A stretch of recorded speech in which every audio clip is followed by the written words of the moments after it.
Salve, salve galera, tudo certo? Estamos aqui para o nosso terceiro encontro do Quarentinando com História, de História Geral. Hoje nós iremos fechar o conteúdo referente à civilização romana e eu tenho certeza que vocês vão terminar essa aula sendo especialistas na compreensão do processo de transição do mundo clássico greco-romano para a formação do mundo feudal, do mundo medieval. Esse processo se deu na fase imperial de Roma, sobretudo na fase do Baixo Império.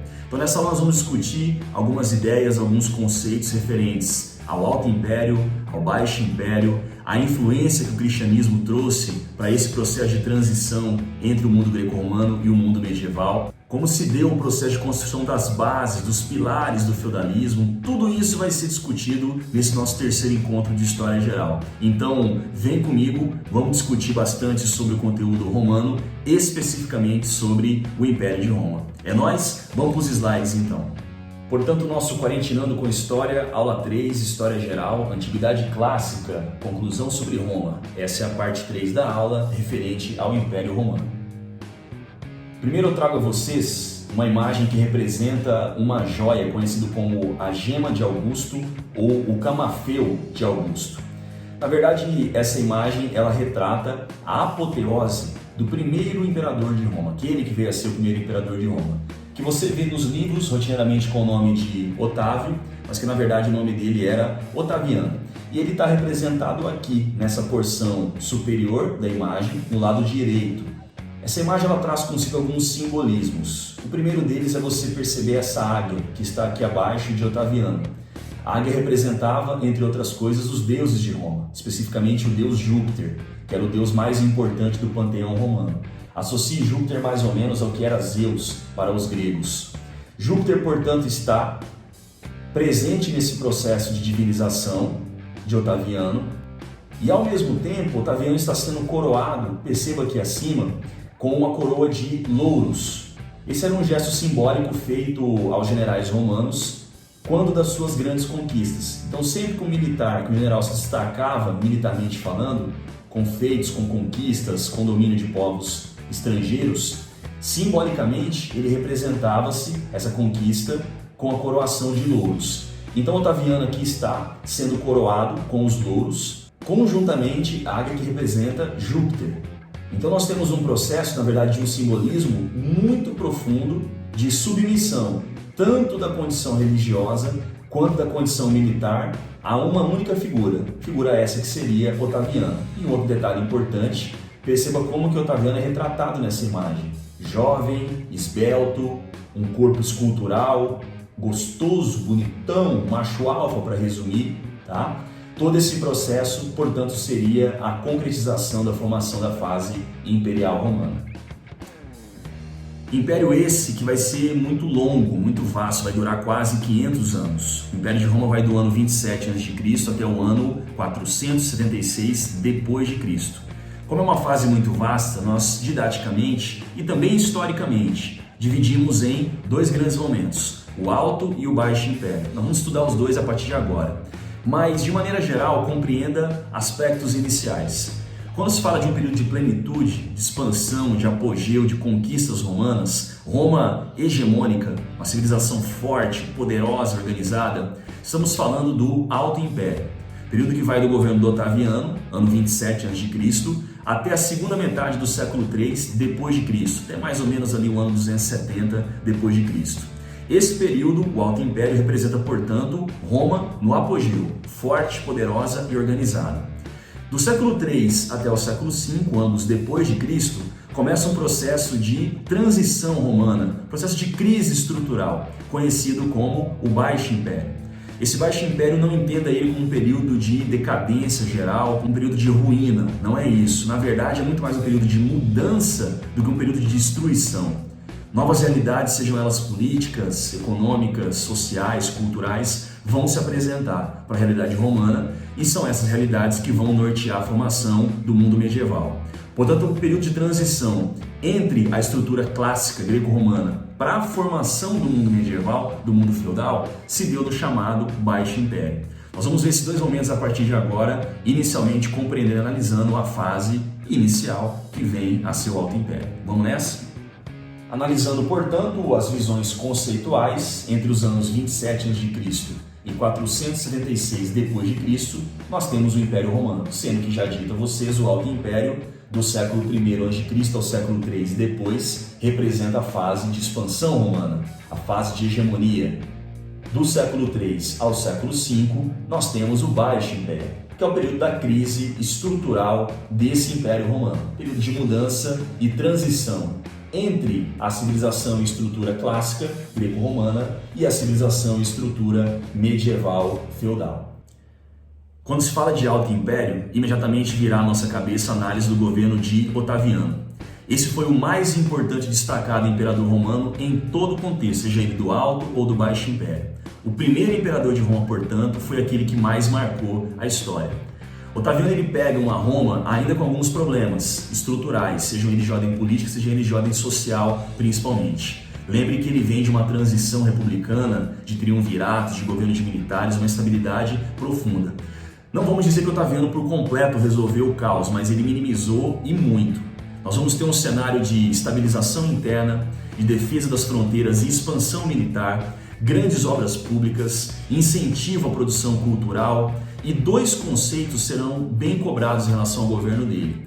Um que se mantém durante toda a fase do Alto Império e outro que vai ser característica de alguns imperadores de maneira mais específica. Isso que se mantém durante todo o Alto Império é a chamada Pax Romana, período de calmaria, período de paz nas fronteiras, período de expansão, de conquistas, Roma efetivamente forte, poderosa.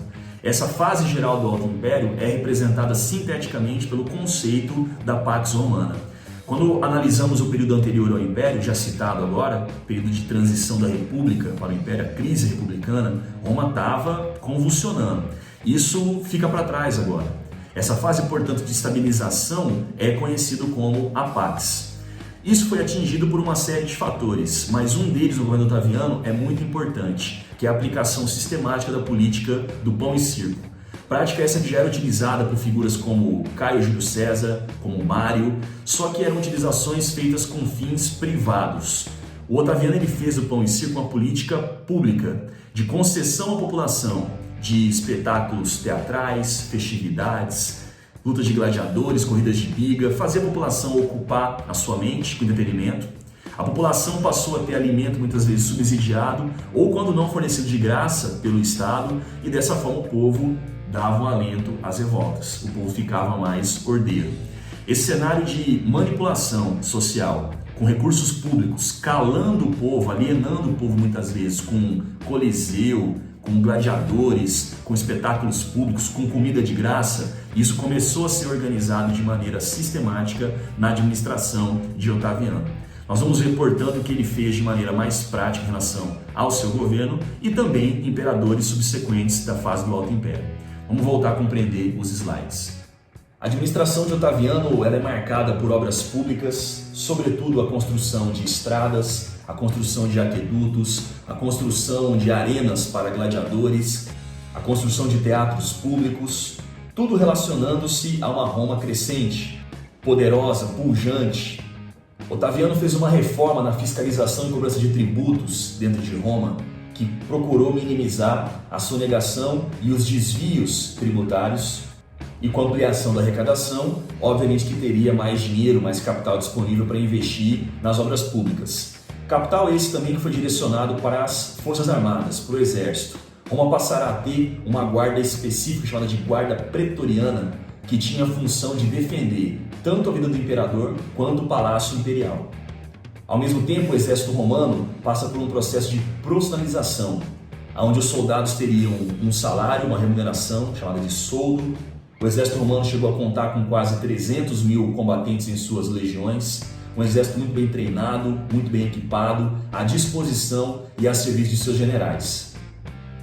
Durante o governo de Otaviano também, através do seu ministro Mecenas, tivemos um incentivo profundo à produção e ao aporte cultural. O mais importante, o mais destacado dos poetas romanos, Virgílio, ele vai ser um fruto desse momento de incentivo cultural profundo de Otaviano conjuntamente a Mecenas, que era o seu representante da cultura.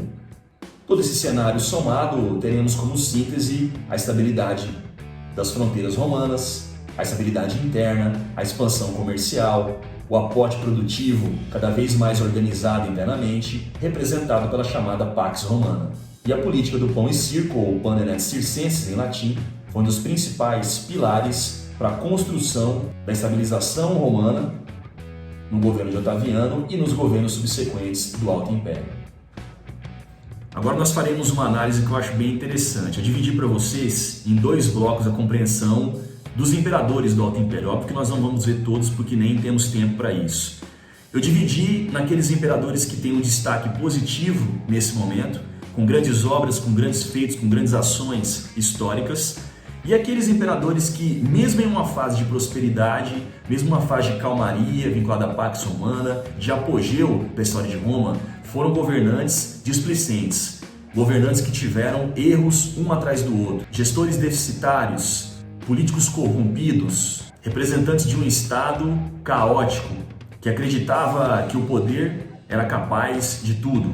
Tudo se pode quando se tem um poder, ainda mais um poder centralizado como esse. Então a gente vai ver 2 realidades: imperadores do Alto Império que tiveram um legado muito positivo para a história e aqueles que entraram com as suas loucuras. Vamos analisar. Destaque positivo para os imperadores Vespasiano, Trajano e Marco Aurélio, sendo que Vespasiano, na segunda metade do século I depois de Cristo, representa na sua administração a construção do Coliseu. É importante compreender isso. Eu disse a vocês agora há pouco que Otaviano iniciou a política pública do pão e circo. O Coliseu é o grande símbolo de construção da política do pão e circo, mas ele não foi edificado por Otaviano. Quem organizou a construção desse símbolo marcante para a história de Roma, não somente fisicamente falando, mas historicamente falando, foi o imperador Vespasiano. Então o auge do pão e circo se deu nesse momento. Já na administração de Trajano, Roma atinge sua máxima expansão territorial. O império que ia a leste do Oriente Médio, a oeste na Península Ibérica, ao norte na Grã-Bretanha e ao sul em regiões africanas, dominando 100% da costa do mar Mediterrâneo. Essa expansão máxima foi atingida durante o governo de Trajano, portanto, um imperador que teve nos feitos militares o seu grande legado histórico. Por fim, já na segunda metade do século II depois de Cristo, tivemos a administração de Marco Aurélio. Esse foi o imperador que mais destacou com incentivo à expansão e produção cultural. Não por acaso Marco Aurélio entrou para a história com o nome de um imperador filósofo. Perceba que analisando esses 3 imperadores, Vespasiano, Trajano, Marco Aurélio, nós compreendemos que Otaviano tinha um pouquinho de cada um deles, e não por acaso ele foi o imperador mais importante de todos. Vespasiano é aquele que com as suas obras, sobretudo o Coliseu, destacou-se como imperador. Otaviano também teve as suas obras, estradas, aquedutos, entre outras tantas. Trajano foi um grande conquistador militar, Otaviano também o foi. Ele pacificou Roma, ele estruturou um exército profissional de mais de 300 mil combatentes. Marco Aurélio foi aquele que incentivou a produção cultural. Otaviano já havia feito isso lá atrás, na sua parceria com Mecenas. Tanto que o maior poeta da história romana, Virgílio, dito a vocês, é da fase do governo de Otaviano. Então, não por acaso, esse foi o imperador mais destacado. Mesmo aqueles que têm destaques individuais tinham um vínculo ainda com os legados e com os feitos do primeiro e mais relevante imperador romano. Agora vamos para o outro lado. Vamos compreender aqueles que foram os imbecis, os malucos, os tiranos da história imperial romana. E quando se fala de Império Romano, as histórias de loucura de seus representantes são as mais saborosas possíveis. Vamos destacar aqui 3 imperadores. Muitos eram os loucos, mas 3 talvez estejam num patamar superior. Os imperadores Calígula, os imperadores Nero e Cláudio. Vou colocar para vocês também um pouquinho da história de Cômodo, de Heliogábalo e de Caracalla, mas já dito destacando esses 3 iniciais. Vamos compreender um pouquinho sobre eles. Calígula foi o imperador entre os anos 37 e 41 depois de Cristo, então bem na formação ali inicial do Império Romano. Sempre associa-se a figura de Calígula ao processo de procrastinação sexual, de perturbação sexual, banquetes, orgias, bacanais, tudo isso realizado dentro do Palácio Imperial pela figura de Calígula. Uma história bem relevante, bem interessante sobre o Calígula. Certa vez ele nomeou um cara chamado Incitatus para ser cônsul no Senado Romano. Lembre-se que o cônsul era o cargo mais importante dentro do Senado. Acontece que esse cara, esse Incitatus, na verdade era um cavalo. Então Calígula nomeou o seu cavalo para ser cônsul dentro do Império Romano. Pense a que ponto que o poder não é capaz de mexer com a cabeça das pessoas. Muito foda isso, hein?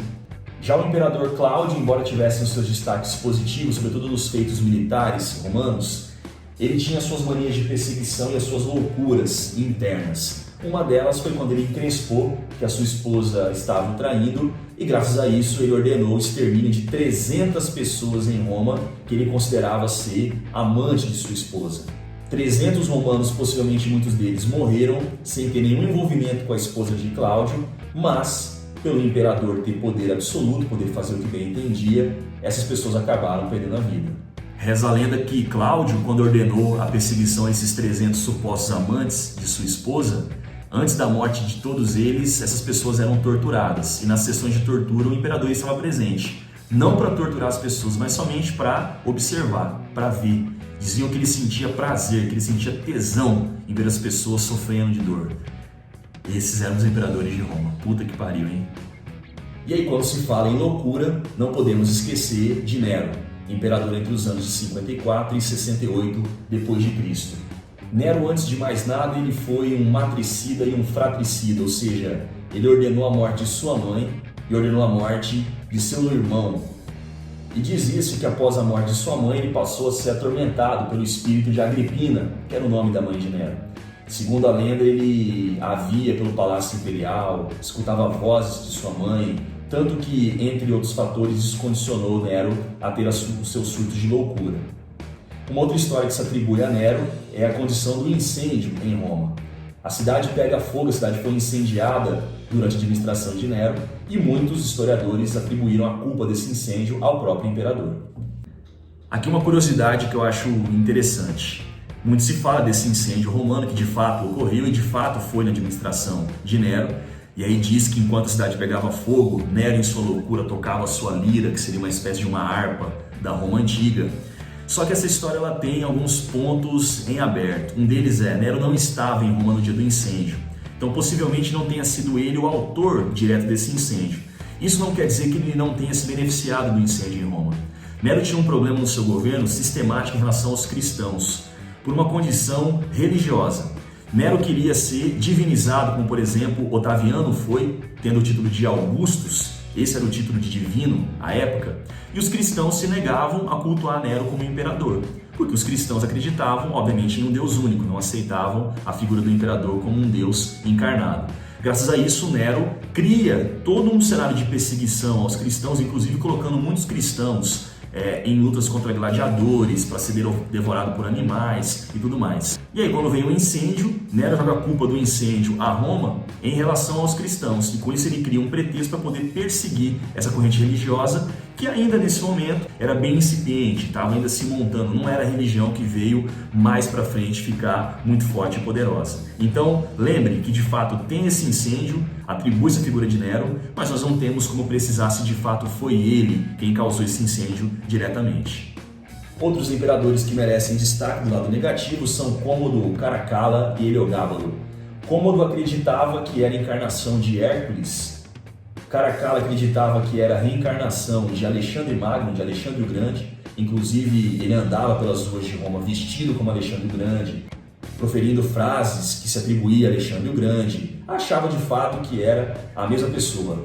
E Heliogábalo, um fanático religioso, cometeu um ato, para dizer pouca coisa, um tanto quanto curioso. Heliogábalo, em praça pública na cidade de Roma, ele se castrou. Isso mesmo, ele cortou a piroca para fora na frente de todo mundo por um ato de fanatismo religioso. Algo que eu acho muito interessante de ser dito é a condição da corrupção estatal romana. Algo que era muito comum e pouco se fala nos livros de história e que também será uma das condicionantes para a ruína do Império Romano.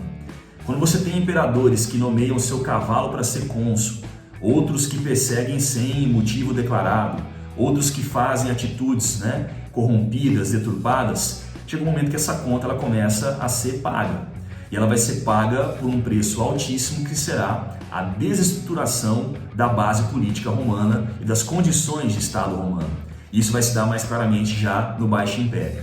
Mas saibam que a corrupção vai ser um aspecto marcante e muito presente na vida dos imperadores romanos em todos os períodos, seja no Alto, seja no Baixo Império.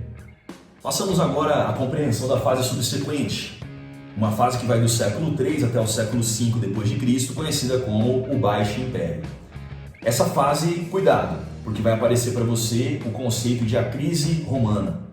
Não entenda essa crise como uma destruição, e sim como uma mudança nas estruturas, principalmente econômicas, sociais, políticas e culturais romanas. Aqui eu reforço algo que já foi dito para vocês no início da aula, mas que é bom resgatar para que vocês não se esqueçam. Quando vier o conceito de a crise romana do século III é o século V, mas iniciada no século III, não entenda essa crise como uma crise de destruição, e sim como uma crise de mudança de estruturas. Nós começamos agora a perceber que as realidades da antiguidade clássica greco-romana começam a ser superadas. Realidades essas principalmente de ordem econômica, pautada no escravismo, de ordem política, pautada em um centralismo no poder dos imperadores, e de ordem cultural, quando vai ser fortalecido gradualmente uma nova religião conhecida como o cristianismo. Todo esse cenário vai criar o alicerce para a formação do mundo medieval, do mundo do feudalismo, que virá a ser elaborado nos séculos subsequentes. Mas já dentro do Império Romano estava a sementinha de transição entre o modelo escravista greco-romano e o modelo feudal que vai nortear a Europa por pelo menos mais um milênio, entre o século V e o século XV, ambos depois de Cristo. Essas mudanças já citadas na área econômica, política e cultural se atém à transição entre o modelo escravista para o feudalismo, então veremos agora o escravismo entrando em declínio dentro da estrutura romana, a política de enfraquecimento do poder central, ou seja, a descentralização do poder político, esqueça esse poder total e concentrado na mão de imperadores. Nós teremos agora o surgimento de um fenômeno que é o poder local na mão de latifundiários, que virão a ser mais para frente os senhores feudais. Essas figuras que em boa parte eram guerreiros bárbaros, que eram generais do exército romano, passarão a ter um destaque, um prestígio político sensível, superando inclusive a própria figura imperial. E no campo cultural, a mais importante mudança, que vai refletir sobre outras tantas áreas, não vai ser principalmente a cultura, é a disseminação e fortalecimento do cristianismo. Professor, por que o cristianismo é algo importante nesse cenário de transição romana? Eu quero entender um pouco sobre isso. Aqui eu quero dizer a vocês que nós vamos separar duas coisas. O que é Jesus Cristo enquanto personagem histórico e o que é ainda hoje o cristianismo enquanto religião. Por que há que se ter essa separação? Porque uma coisa não tem a ver diretamente com a outra. O cristianismo vai ser montado segundo preceitos e visões que Jesus fez, que Jesus falou e deixou para os seus seguidores. Jesus ele morre com poucos seguidores. Segundo a própria Bíblia, ele tinha algo em torno de 70 discípulos, que eram aqueles que de fato seguiam as suas ideias. E ele vai ter 12 fiéis escudeiros, que eram seus apóstolos, não mais do que isso. Portanto, ele morre como uma figura que obviamente já era conhecida, que já se falava sobre ele, mas que não tinha o peso do personagem e da figura religiosa que ele traz consigo hoje, nesse momento. É depois da morte de Jesus que nós vamos ter a construção da religião em torno dele, chamada de cristianismo. Portanto, Jesus Cristo nunca escreveu nada que está na Bíblia e nunca ergueu a parede de nenhuma igreja. Essa religião, o cristianismo, foi montada na posteridade. E essa religião é muito importante porque os feitos de Jesus, o que ele fez enquanto personagem histórico, transforma a realidade romana. Jesus não era alguém poderoso, não era de uma família rica, influente, não era alguém da alta cúpula social romana. Ele, na verdade, vivia em uma região pobre.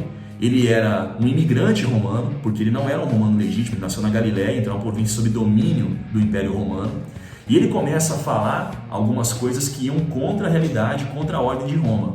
Jesus era contra a escravidão, ele era contra a exploração, contra o apego material, contra a guerra, tudo que baseava e norteava a realidade romana. Portanto, quanto mais essa religião, chamada de cristianismo, começa a ganhar espaço, uma religião contra a guerra, uma religião contra a exclusão, que não se apega à riqueza e aos bens materiais, quanto mais essa religião ganha corpo, ganha espaço, mais as realidades romanas estão sendo alteradas. É por isso que o cristianismo ele é muito importante para se inserir nessa crise do século III que nós veremos mais profundamente a partir de agora. Então entenda claramente que existe uma distinção clara, historicamente falando, entre o que é cristianismo e o que foi Jesus Cristo enquanto personagem histórico. Vamos voltar para os slides. Os pontos que conduzem a essa ruína romana, a edificar a fase de transição entre o mundo clássico greco-romano e o mundo feudal, são vários. Coloquei para vocês pelo menos 9 fatores importantes, sendo que destes, 2, que são os pontos de partida, são os mais relevantes. A crise romana ela começa a se organizar imediatamente após a diminuição e o posterior fim das conquistas militares romanas. Com essa diminuição e depois o fim das guerras, os romanos passam a ter menos mercadorias, a ter um menor afluxo de riquezas para o seu império, e entre essas mercadorias nós temos os escravos. Quando começa a faltar mão de obra escrava dentro de Roma, nós passamos a ter um problema de ordem estrutural. Quando se fala da Roma antiga, coliseu, aquedutos, estradas, panteão, monumentos, tudo que tem a ver com a condição física romana, de construções, quando se fala de mão de obra em Roma, quando se fala de soldados para compor as trincheiras da guerra romana, quem representava tudo isso em boa parte eram os escravos. Começou a faltar escravo em Roma, nós vamos ter Roma implodindo. A essência romana dependia da escravidão. O que hoje nós temos vinculado à circulação monetária, o sistema capitalista, à época a base era a escravidão. Como hoje nós não conseguimos viver sem a circulação de mercadorias, estamos vendo a realidade presente com esse isolamento que o Covid trouxe para nós. O mundo inteiro convulsionado na condição econômica. À época, essa condição básica para a economia era a escravidão.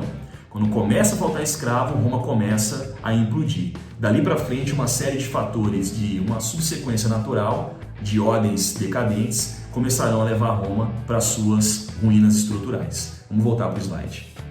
Faltando escravo, diminui-se a produção em Roma, portanto passamos a ter uma crise produtiva. Crise essa que não foi acompanhada por uma diminuição da população, muito pelo contrário. A população do Império Romano chegou a contar com mais de 50 milhões de pessoas. Só a capital, a cidade de Roma, tinha mais de 1 milhão de pessoas. Se nós temos uma produção que está diminuindo devido à queda na oferta de escravos e a população está crescendo, nós caímos em uma lei básica da economia, que é a lei de oferta e procura. Teremos como resultante disso, portanto, um surto inflacionário. Mais pessoas querem comprar, querem consumir, só que as mercadorias estão cada vez mais escassas, porque não se tem mão de obra produtiva em Roma. Resultado, o preço das mercadorias disponíveis começa a ficar elevado, começa a subir. Isso foi o surto inflacionário. Somado a isso, nós temos um anarquismo militar profundo nessa fase do Baixo Império. O exército seguindo muitas vezes um caminho autônomo, contra a vontade do Estado, contra a vontade dos imperadores, motins militares rotineiros para derrubada de imperadores, golpes de Estado subsequentes, batalhões que seguiam caminhos conflitantes, generais que entravam em atrito entre si. Portanto, esse anarquismo, essa falta de liderança, essa falta de governo, de rumo para as estruturas militares romanas, também será um problema para condicionar a crise geral do século III. Nesse cenário de ausência de produção, crise inflacionária, crise produtiva, anarquismo militar, começam as revoltas dentro de Roma e por todas as províncias do Império. Soma-se a isso o fortalecimento das migrações e posterior invasão dos bárbaros ao território romano. Aqui uma discussão conceitual para vocês. Bárbaro era todo aquele que habitava além das fronteiras do Império Romano. Aqueles que não falavam a língua romana, que era o latim, aqueles que não eram culturalizados segundo os romanos, todos esses eram vistos pelos romanos como bárbaros. A ideia da palavra, a origem etimológica, deriva das pessoas que balbuciavam e não conversavam. Balbuciar é você ficar... Você não entende porra nenhuma do que a pessoa fala, essa pessoa está balbuciando. Aí deriva o nome de bárbaro. Existe todo um cenário e um conceito pejorativo, preconceituoso por trás disso, porque acreditamos que povos bárbaros são povos primitivos, atrasados, e parece que é um povo conjunto, um povo só. Eram centenas de nações de povos bárbaros, e essas nações, esses povos começam gradualmente a penetrar as fronteiras romanas na fase da crise do Baixo Império. Inicialmente, essas penetrações elas foram ordeiras, pacíficas, não tivemos grandes problemas. Do século IV para frente, a situação ela muda. Começam a se acentuar as guerras entre bárbaros agora invasores e os romanos decadentes. O resultado prático disso será o século V, quando os bárbaros conquistam o Império Romano. Mas isso nós veremos nas aulas posteriores. Vamos voltar para os slides aqui. Com esse caos imperando em Roma, passamos a ter um fenômeno de abandono da população das grandes cidades. A População desprotegida, sem emprego, sem comida, sem moradia, sem nenhuma proteção estatal, começam a ir para o interior, começam a ir para as terras de generais, de bárbaros e receber proteção nessas terras em troca do seu trabalho. Esse processo vai incentivar uma profunda ruralização ou êxodo urbano dentro de Roma na fase final do Império. Por fim, fechando o aspecto dessa crise geral, temos o fortalecimento e disseminação do cristianismo como ponto base para reverter a visão cultural e estrutural de Roma. Assim como nós dividimos alguns destaques relevantes e importantes da fase do Alto Império no que tange a imperadores, figuras do poder público, faremos o mesmo agora no Baixo Império. Trouxe a vocês 3 imperadores que, mesmo numa fase de crise, de decadência, de ruína romana, terão o seu destaque. Esses imperadores serão Diocleciano, Constantino e Teodósio, sendo que deles, Constantino é o mais importante de todos. Ele vai ter um vínculo muito forte com o cristianismo e vamos entender já já com algumas discussões. Voltaremos então agora a compreender o Baixo Império analisando aqui os slides. Primeiro destaque do Baixo Império é o governo de Diocleciano, final do século III, começo do século IV depois de Cristo. Já pegando Roma com um surto inflacionário profundo, ele baixa uma lei com o nome de Edito Máximo, que limitava o preço das mercadorias, estabelecia um teto para as mercadorias básicas em Roma, sobretudo aquelas que tinham a ver com a alimentação e o vestuário. Esse teto na mercadoria, no preço das mercadorias, tinha o nome de Edito Máximo, portanto. O objetivo era combater a inflação. Não deu certo, como todo o processo de tabelamento de preço não dá. Posteriormente a inflação ela volta galopante, mas foi uma atitude de tentar combater a crise inicialmente. Um outro ponto é que com as revoltas rotineiras por várias províncias romanas, Diocleciano divide o império em 4 porções, em 4 fatias, e entrega a cada uma dessas fatias o poder a um general do exército, obviamente próximo a ele e submisso à sua autoridade.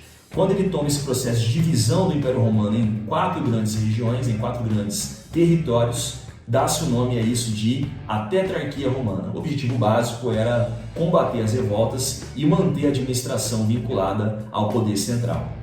Agora analisamos aquele que foi o mais relevante, o mais importante de todos os imperadores romanos, que é Constantino, um imperador do início do século IV, governante entre os anos de 306 e 337 depois de Cristo. A lei do colonato, a fundação de uma nova capital e o Edito de Milão são os pontos principais desse imperador. A lei do colonato estabelecia que, naquele processo de um intenso êxodo urbano, as pessoas migrando para o interior, uma migração interna que, para a condição de mão de obra, era deficitária para Roma, visto que as pessoas não paravam em um local específico e vinham buscando proteção, acolhimento, Constantino determina que, quando se fizesse uma migração inicial, a primeira terra pela qual o trabalhador se dirigia, ele deveria fixar residência ali, ou seja, ele ficaria preso a essa terra. Em contrapartida a essa prisão indireta no território, o dono do patrimônio fundiário concederia a esse trabalhador proteção e o direito de trabalho, de plantio.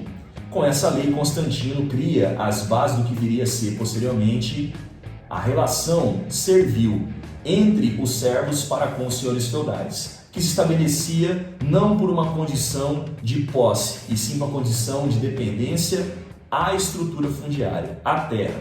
Resumidamente, prender as pessoas na terra em troca de proteção e produção é o que está por trás da lei do colonato e é o que estará por trás também do feudalismo. Podemos dizer, sem medo de errar, que a lei do colonato criada por Constantino vai ser um impulso muito presente para a construção dessa realidade feudal. Ao mesmo tempo, Constantino ordena, numa antiga colônia grega chamada de Bizâncio, a construção de uma nova capital na porção do extremo oriente do Império Romano. Essa capital estaria no que hoje seria Istambul, no território turco, e tinha o nome à época de a cidade de Constantino, ou seja, Constantinopla. Gradualmente, Constantinopla passará a ser o centro do Império Romano, não somente da porção oriental, mas também de todo o Império, e vai ser a cidade mais relevante. Aquilo que um dia Roma foi, no final do Baixo Império, Constantinopla já representava, sendo a cidade mais importante e pujante de todo o Império. E o último item, e inclusive o mais importante que se atribui à figura de Constantino, é a criação do Edito de Milão no ano de 313 depois de Cristo. Pessoal, existem alguns eventos na história que a gente sabe, a gente tem a convicção de que são determinantes para a transformação dos rumos posteriores. Seguramente um deles é o Edito de Milão. No ano 313 d.C., Constantino permitiu pela primeira vez liberdade de culto aos cristãos. Veja o que eu estou dizendo para você. Por praticamente 300 anos, ser cristão em Roma era sinônimo de clandestinidade, de ilegalidade, de perseguição, quando não muitas vezes de morte, de prisões e de exílios. Os primeiros cristãos eles foram nada mais do que resistentes. Foram torturados, foram perseguidos, mas não foram calados. Conseguiram manter a religião e mais, foram difundindo a religião. Não é difícil compreender como que essa religião, mesmo perseguida, quanto mais se perseguia, mais força ela ganhava. Primeiro aspecto, o líder máximo dessa religião, aquele que é o exemplo, foi torturado, foi morto, foi preso e aguentou tudo isso calado. Estamos falando de Jesus.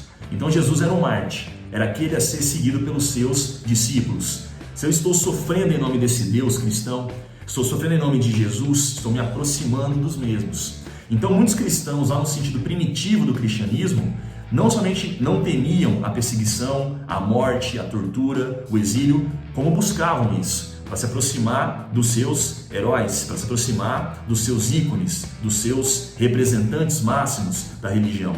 Portanto, quanto mais se matava, quanto mais se perseguia, na verdade, mais se fortalecia a fé dos cristãos. O outro aspecto de compreender como que essa religião sobrevive por quase 3 séculos na ilegalidade é que estamos falando de uma Roma decadente, uma Roma cada vez mais miserável, cada vez mais complicada, com problemas sociais gravíssimos, cada vez mais excluída. E o cristianismo, ele se falava sobre tudo isso, dando um alento à população. Aqueles que se apegassem à fé, aqueles que se apegassem aos feitos de Jesus, aos ensinamentos do Mestre, seriam recompensados na vida posterior, que é a vida pós-morte. Então, se eu aqui estou sofrendo, se eu aqui estou apegado a condições de debilidade social, de exclusão, de miséria, mas se eu tenho fé em relação a isso, se eu creio que minha vida pode ser melhorada na posteridade, eu encontrarei no paraíso a vida mais confortável. Então, em uma Roma decadente, miserável, formada por escravos, por imigrantes, por mulheres que eram excluídas, o cristianismo era um alento para os olhos. Tocava como música para a parcela significativa da população romana. Graças a isso, mesmo na ilegalidade, na perseguição, essa religião ela sobrevive por 3 séculos. Quem muda essa situação foi Constantino. Os fatores que condicionaram Constantino a tomar essa atitude são diversos. Tem aqueles religiosos e tem aqueles que são históricos, né?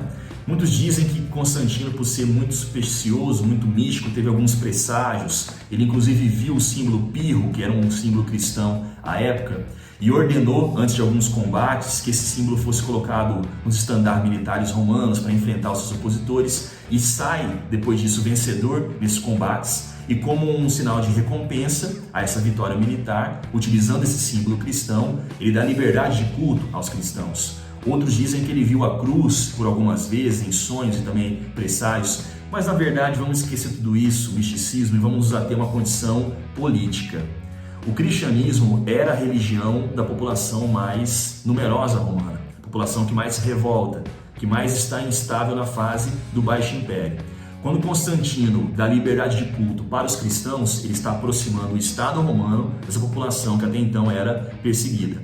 O objetivo mais importante em liberalizar o culto cristão era acalentar, diminuir as revoltas sociais dentro de Roma. E isso ele conseguiu fazer de forma muito brilhante.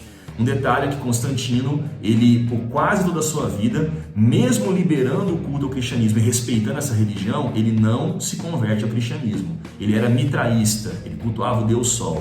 A conversão de Constantino para o cristianismo se deu no seu leito de morte.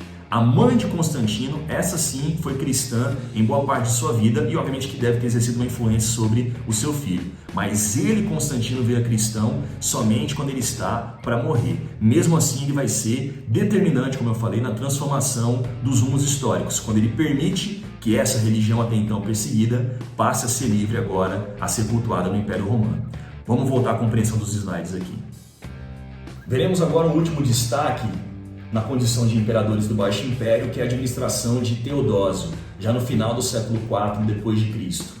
Teodósio governava Roma entre os anos de 378 e 395 d.C. e atribui-se a ele dois grandes feitos: a criação do Edito de Tessalônica em 380 d.C. e a divisão do Império no ano 395. O Edito de Tessalônica, criado por Teodósio, é um complemento ao Edito de Milão, podemos assim dizer. Constantino libera o culto no ano 313 d.C. No ano 380, Teodósio, com o Edito de Tessalônica, ele oficializa o cristianismo como religião do Império Romano. E aqui eu quero que você faça uma análise bem crítica.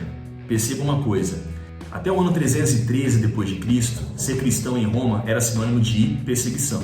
Aqueles que cultuavam o Deus cristão, que falavam sobre Jesus em público, a chance de ser perseguido e morto era muito grande.